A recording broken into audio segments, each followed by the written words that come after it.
বগুড়ায় জোড়া খুনের ঘটনায় আসামি সৈকত হাসানকে নিয়ে হত্যায় ব্যবহৃত অস্ত্র উদ্ধারে অভিযানে নামে পুলিশ। এ সময় আসামিকে বহন করা পুলিশের গাড়ি স্থানীয়রা ঘিরে ফেললে সৃষ্টি হয় উত্তেজনার।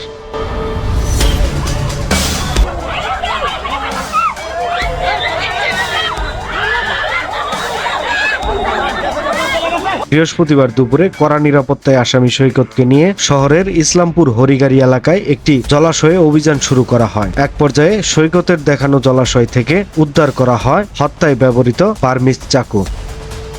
এ সময় স্থানীয়রা ও স্বজনেরা মিলে সৈকতকে ছিনিয়ে নেওয়ার চেষ্টা করে। পরিস্থিতি বেগতিক হলে আসামিকে নিয়ে দ্রুত ঘটনাস্থল ত্যাগ করে পুলিশ।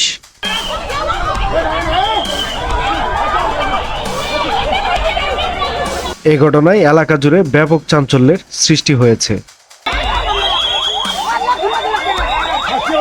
পুলিশ বলছে, প্রেম ও বিয়ের প্রস্তাবে রাজি না হওয়ায় প্রচণ্ড ক্ষিপ্ত হয়ে প্রেমিকার দাদি ও ভাবিকে হত্যা করেছে বলে প্রাথমিক জিজ্ঞাসাবাদে স্বীকার করেছে অভিযুক্ত।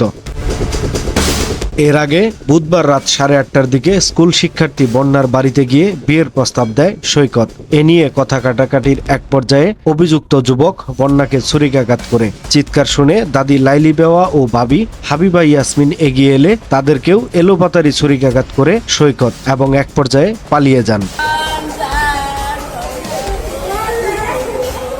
পরে স্বজনের আহতদের উদ্ধার করে বগুড়া শহীদ জিয়াউর রহমান মেডিকেল কলেজ হাসপাতালে নিলে চিকিৎসক লাইলি বেওয়া ও হাবিবাকে মৃত ঘোষণা করেন। এ ঘটনায় কিশোরী বন্যা ওই হাসপাতালে চিকিৎসাধীন আছেন।